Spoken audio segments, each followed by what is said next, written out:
আমাদের ডেকেছেন মন্ত্রী মশাই? হ্যাঁ রে শোন, কথা আছে। বলছি কি যে কদিন পরেই তো সরস্বতী পুজো। তাতে আর আমাদের কি? আমরা তো আর ওই লেখাপড়া জানি না, আর ওই পুষ্পাঞ্জলিও দেব না। কথার মাঝে এমন ফটাং ফটাং করে কথা বলিস না, শুনলে না গা পিত্তি জ্বলে যায়।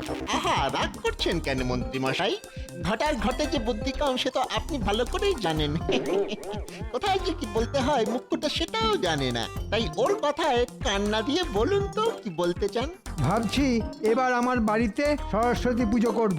আপনার বাড়িতে সরস্বতী পুজো? বাহ বাহ বাহ বাহ বাহ, খুব ভালো কথা। আমরা এসে পেট ভরে প্রসাদ খাবো।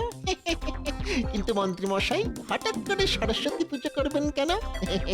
তাতে তো বিস্তর খরচ। আপনি তো আবার বাঁ হাতের রোজগারে বিশ্বাসী, খরচ করছেন না। ঘটার সঙ্গে থাকতে থাকতে না তুইও দেখছি দিনকে দিন একটা ছাগল হয়ে যাচ্ছে রে। নিজের পয়সায় পুজো করতে যাব কেন? পুজো করব মহারাজের পয়সায়, আর পুজো করার সুবাদে একটু ভালো মন্দ খাওয়া দাওয়া আর কিছু পয়সা ট্যাকস্ত করে নেব। কিরে, কিছু বুঝলি? কি করে বুঝবো বলুন? আপনার কথায় না আছে লেজা, না আছে মুড়ো, মধ্যিখান থেকে বললে কিছু আর ধরা যায়? তাহলে পরিষ্কার করেই বলছি, গত কয়েকদিন ধরে রাজবাড়িতে চুনকাম হচ্ছে। সে তো জানি, টাকা থাকলে ভূতের বাপেরও শ্রাদ্ধ হয়, আর রাজবাড়িতে বছর বছর চুনকাম তো হবেই। বাজে না বকে আমার কথাটা শোন। হ্যাঁ বলুন।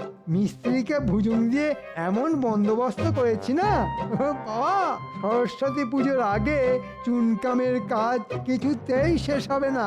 কিন্তু রাজবাড়িতে চুমকাম শেষ হওয়া আর না হওয়ার সঙ্গে সরস্বতী পুজোর কি সম্পর্ক? ওরে মাথা মোটা, এতদিন সরস্বতী পুজো কোথায় হতো? রাজবাড়িতে। আর চুনকাম শেষ না হলে ওই ধুলো ময়লার মধ্যে ওখানে কি সরস্বতী পুজো করা যাবে? এটা একেবারে খাঁটি কথা বলেছেন। তাই ভাবছি মহারাজকে ভুজুং ভাজুং দিয়ে ওই পুজো এবার আমার বাড়িতে সরিয়ে নিয়ে আসবো। বাবা, খরচ মহারাজের আর মোচ্ছব আমাদের। কি মাথা খেলিয়ে কেমন একটা বুদ্ধি বের করেছি বল? রে বাবারে বাবারে বাবা, কি জমাটে বুদ্ধি! মন্ত্রী মশাই, মাঝে মাঝে মনে হয় আপনার মাথাটাই শুধু সোনা দিয়ে বাঁধানো নয়, মাথার ভেতরের কলকবজাগুলো সব সোনা দিয়ে তৈরি। তা বলুন, আমাদের কি করতে হবে? রাজবাড়ির পুজো আমার বাড়িতে চলে এলে তোদের কিন্তু খুব খাটাখাটুনি করতে হবে। মনে রাখবি, গোপাল যেন এর ভেতর একেবারে মাথা গলাতে না পারে। আপনি কোনো চিন্তা করবেন না, আমরা তো আছি, আপনার অন্ধের জ্যোষ্ঠী আর অন্ধকারের আলো। আমরা ভালো, আপনি কালো, না মানে আপনিও ভালো।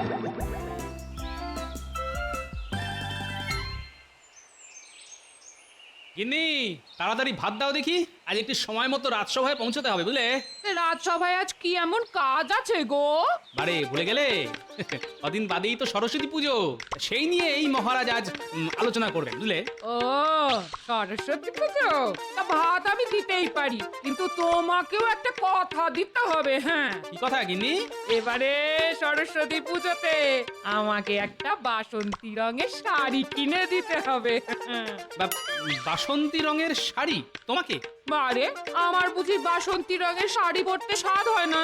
তুমি তো ফি বছর পুটিকে বাসন্তী রঙের শাড়ি কিনে দাও। হ্যাঁ দিই তো। তাহলে এবছর আমাকেও কিনে দিতে হবে। হ্যাঁ, এই বলে দিলাম। না, দিতে কোনো আপত্তি নেই, তবে কিনা ওই বাসন্তী রঙের শাড়ির সঙ্গে একটা বর্ণ পরিচয় কিনে দেবো। হ্যাঁ, বয়ে বাসন্তী শাড়ি আর বয়ে বর্ণ পরিচয়, রোজ সকাল সন্ধে বই খুলে পড়তে বসবে। হ্যাঁ, মরো না আমার, এই বয়সে আমি পড়তে বসবো? হ্যাঁ বসবেই তো। বলি, সরস্বতী পুজোর দিন বাসন্তী রঙের শাড়ি পরে কারা? যেসব খুকিরা পড়াশোনা করে তা। তাই বাসন্তী রঙের শাড়ি পেতে হলে মন দিয়ে পড়াশোনা করতে হবে, দুবেলা আমায় পড়া দিতে হবে। দুর্নীতি করেছে তোমার বাসন্তী রঙের শাড়ি, আমায় কিচ্ছু দিতে হবে না, তোমায় যাও।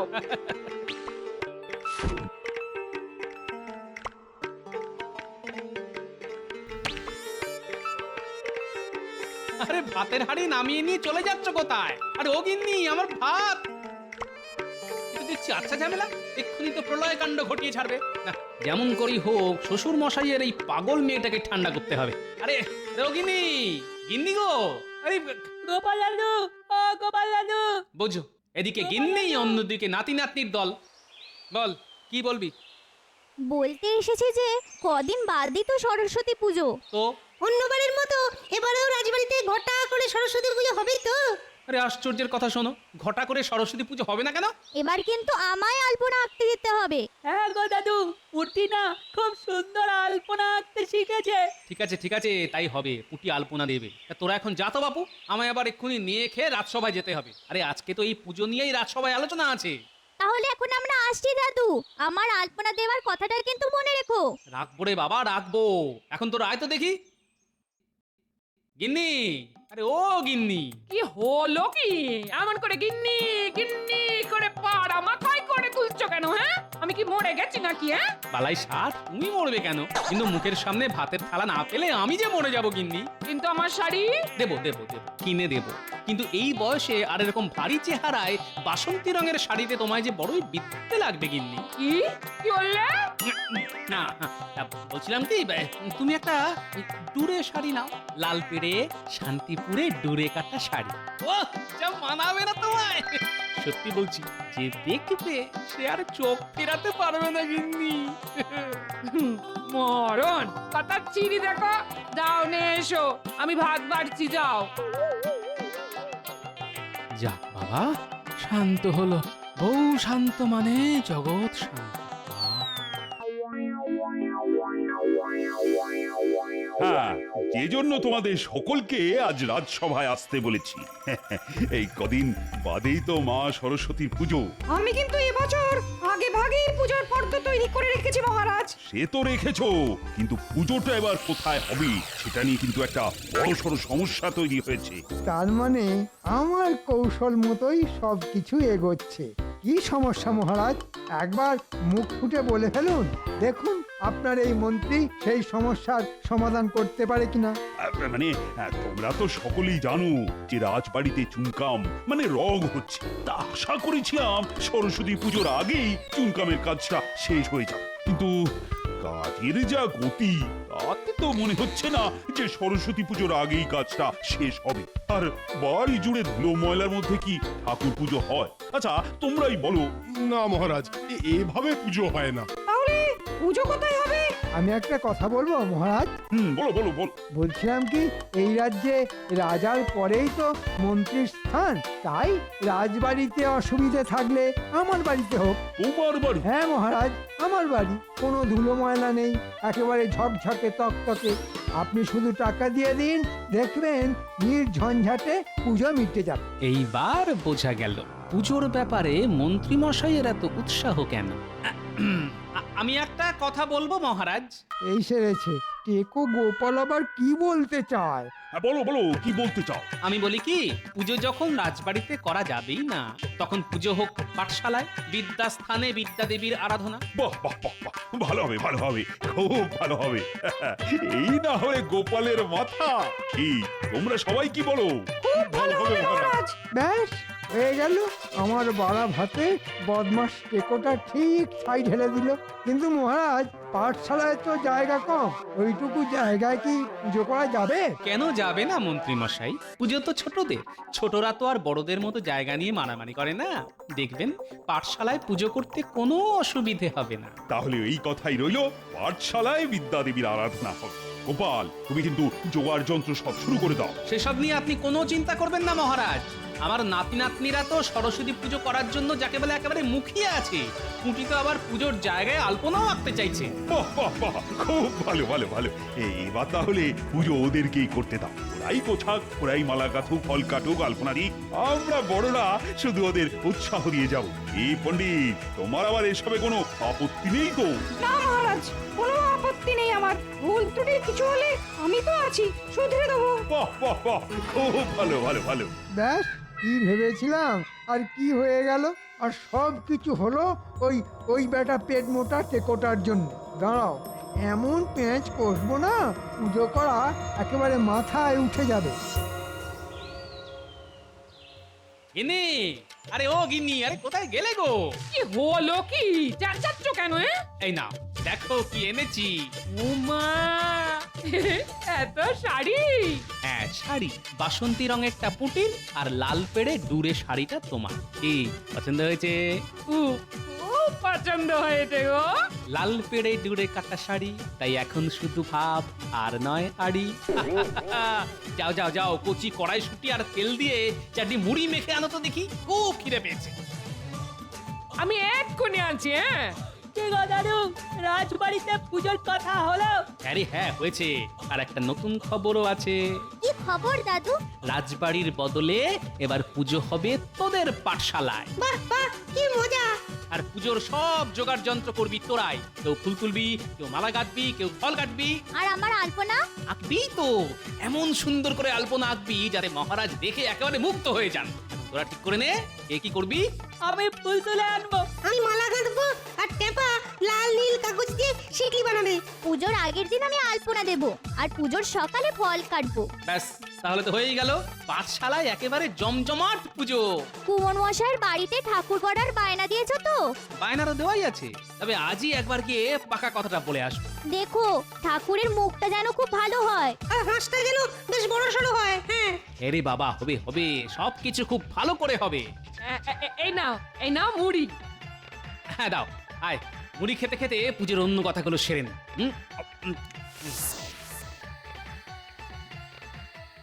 তাহলে আর কি হবে, চল ঘটা, শীতের সন্ধ্যায় কাঁথার মুড়ি দিয়ে শুয়ে পড়ি। কেন কেন কাঁথা মুড়ি দিয়ে শোয়ার কথা আসছে কেন? বারে, আপনি তো বললেন যে পুজো হচ্ছে পাঠশালায়, আর আপনার সব আশা ভাসিয়ে দিয়ে মহারাজ সব দায় দায়িত্ব ওই গোপাল আর তার নাতি নাতনিদের দিয়ে দিয়েছেন। হ্যাঁ, যতই দায় দায়িত্ব দিক না কেন, শেষ অবধি ওই পুজো হবে না। মানে আমি সবকিছু ভন্ডুল করে দেব। মানে আয় চুপি চুপি বলি, আয়।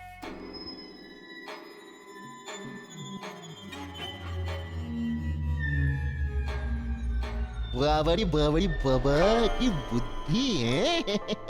না মন্ত্রী মশাই, আগে বলেছিলাম আপনার মাথার ভিতরের কলকবজাগুলো সব সোনা দিয়ে তৈরি। এখন বলছি তার মধ্যে কটা হিরেও বসানো আছে।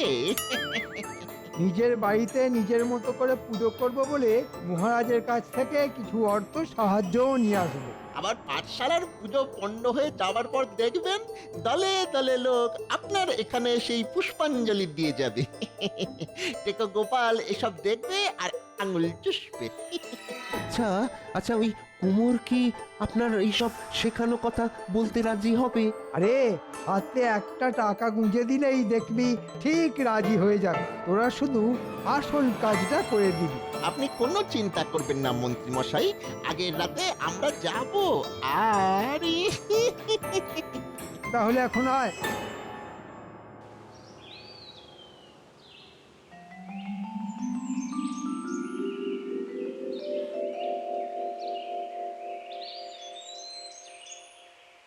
তা তো প্রণাম মহারাজ। আরে মন্ত্রী যে, বলো কি বলবে? আগে মহারাজ, কাল রাতে একটা কাণ্ড হয়েছে। কাণ্ড? কি আবার কাণ্ড? রাতের বেলা ঘুমের মধ্যে আপনার বৌমা স্বপ্নে মা সরস্বতীকে দেখেছে। হ্যাঁ? মা সরস্বতীর স্বপ্ন? এ তো খুব পুণ্যের কথা। স্বপ্নে মা নাকি পুজো চেয়েছেন। তাহলে করে ফেলো। কিন্তু কি করে করব মহারাজ? ছোটখাটো করে করতে গেলেও তো অর্থের দরকার। এদিকে আমার হাত যে একেবারে খালি। ঠিক আছে ঠিক আছে, সেসব নিয়ে চিন্তা করতে হবে না। যা যা দরকার হবে বলো, আমি দিয়ে দেবো। আপনি আমাকে বাঁচালেন মহারাজ। এই মুহূর্তে আমার পুজো করার সামর্থ্য নেই শুনে আপনার বৌমা এমন কান্নাকাটি করতে শুরু করে দিয়েছে যে কি বলবো। না না, তাকে কান্নাকাটি করতে বারণ করে দাও। আরে আমি আছি তো নাকি? সেটাই তো আমার সব থেকে বড় ভরসা মহারাজ। প্রাচীন বটগাছের মতো এমন মাথার ওপর পাতার ছাতা ধরে দাঁড়িয়ে আছেন যে একটুও রোদের তাপ লাগে না। আপনি তো আর বুঝতে পারলেন না, হাল কেটে কত বড় কুমিরকে ঢুকতে দিলেন। তাহলে তাহলে আমি আমি আসি মহারাজ। হ্যাঁ হ্যাঁ, এসো এসো এসো।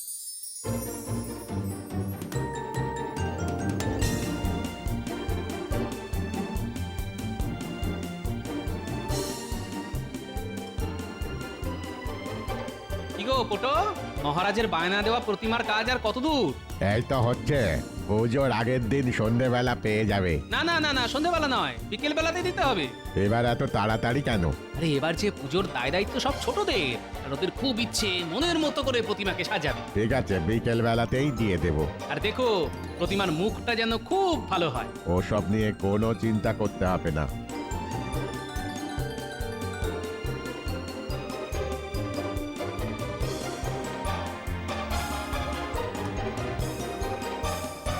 পুটি দেখ তো টেম্পার শিকলিগুলো ঠিকঠাক হয়েছে কিনা। খুব ভালো হয়েছে। এবার দেখে বল তো আমার আলপনাটা কেমন হয়েছে। আরে হ্যাঁ রে বাবা হ্যাঁ, তোর আলপনা দারুণ হয়েছে, খুব সুন্দর হয়েছে। মা সরস্বতী এসে এখানেই বসবে বুঝি? হ্যাঁ, কিন্তু গোপাল দাদু তো সেই কখন ঠাকুর আনতে গেছে, কই এখনো তো এলো না। আরে দাদু তো বলে গেছে প্রতিমা, ফল, তারপর ওই পুজোর দশকর্মার সব কিছু একসঙ্গে নিয়ে আসবে, তাই হয়তো দেরি হচ্ছে। কিরে তোদের ব্যবস্থা কত দূর? এই তো পণ্ডিত মশাই এগোচ্ছে। বাহ, রঙিন কাগজের শিকলি দিয়ে কি সুন্দর মণ্ডপ সাজিয়েছিস তোরা। তারপর এত সুন্দর আলপনা, বাহ বাহ বাহ বাহ বাহ, তোদের যে এত গুণ, এ তো আগে জানতাম না। ব্যাস হয়ে গেল, একসঙ্গে সব বাজার করে নিয়ে এলাম। শুধু দই আর মিষ্টি আসবে কাল সকালে। রাজপণ্ডিত, আপনি কিন্তু দশকর্মার জিনিসগুলো ফর্দ অনুযায়ী একটু মিলিয়ে নেবেন। সে আমি ঠিক মিলিয়ে নেবো। দাদু, ও দাদু, ঠাকুর কোথায় গো? ঠাকুর আসছে আসছে, ওই দেখ। বাহ বাহ, কি সুন্দর ঠাকুর। কোথায় রাখবো? ওই যে গোল করে আলপনা দেয়া হয়েছে, ওইখানে রাখো কাকু। একটু সাবধানে বসাও, আমার আলপনা কিন্তু এখনো কাঁচা আছে। ঠিক আছে রে বাবা, ঠিক আছে, দেখবি তোর আলপনা একেবারে ঘাটবে না। দেখি, আহ, বাহ, খুব সুন্দর মানিয়েছে রে। কিরে পুটি, ঠাকুরের মুখটা ভালো হয়েছে তো? খুব ভালো। কিন্তু দাদু, ঠাকুর তো এলো, কিন্তু ঠাকুরের হাঁস। আহা, আসছে আসছে, ওই দেখো ওই দেখো, ওই পোটো মশাইয়ের ছেলের কোলে চেপে আসছে। বাহ, কি সুন্দর হাঁস, ঠিক যেন জ্যান্ত। তা পুজোর কেনাকাটা তো সব হয়ে গেল, এখন তাহলে যে যার বাড়ি চলে যা। কাল খুব ভোর ভোরে এসে মালা টালা দিয়ে সাজিয়ে ফল টল গুলো কেটে ফেলবি, কেমন? ঠিক আছে। ও গোপাল দাদু, তুমি তো দেখছি কোল থেকে হাঁসটাকে আর নামাতেই চাইছো না। ওটাকে ঠাকুরের পাশে রাখো না। বড় মিষ্টি হাঁস রে, তাই এখন এটাকে বাড়িতে নিয়ে যাই। কাল ভোরে যখন আসবো তখন এটাকে আবার কোলে করে নিয়ে আসবো।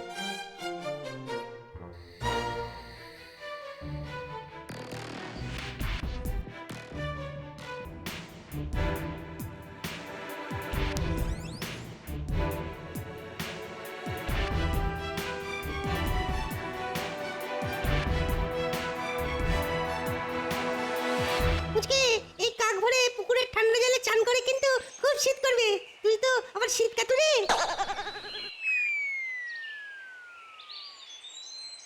আরে দেখ দেখ, মন্ত্রী মশাইয়ের বাড়িতে সরস্বতী পুজো হচ্ছে। আরে ঠাকুরটা ঠিক আমাদের পাঠশালার ঠাকুরের মতো দেখতে। হয়তো একই পোটো মশাই তৈরি করেছে। চল চল, তাড়াতাড়ি চল, আমাদের এখন অনেক কাজ।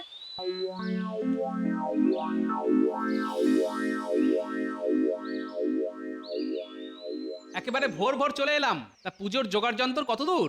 আর জোগাড় যন্তর, তাকিয়ে দেখো পাঠশালার প্রতিমাই নেই।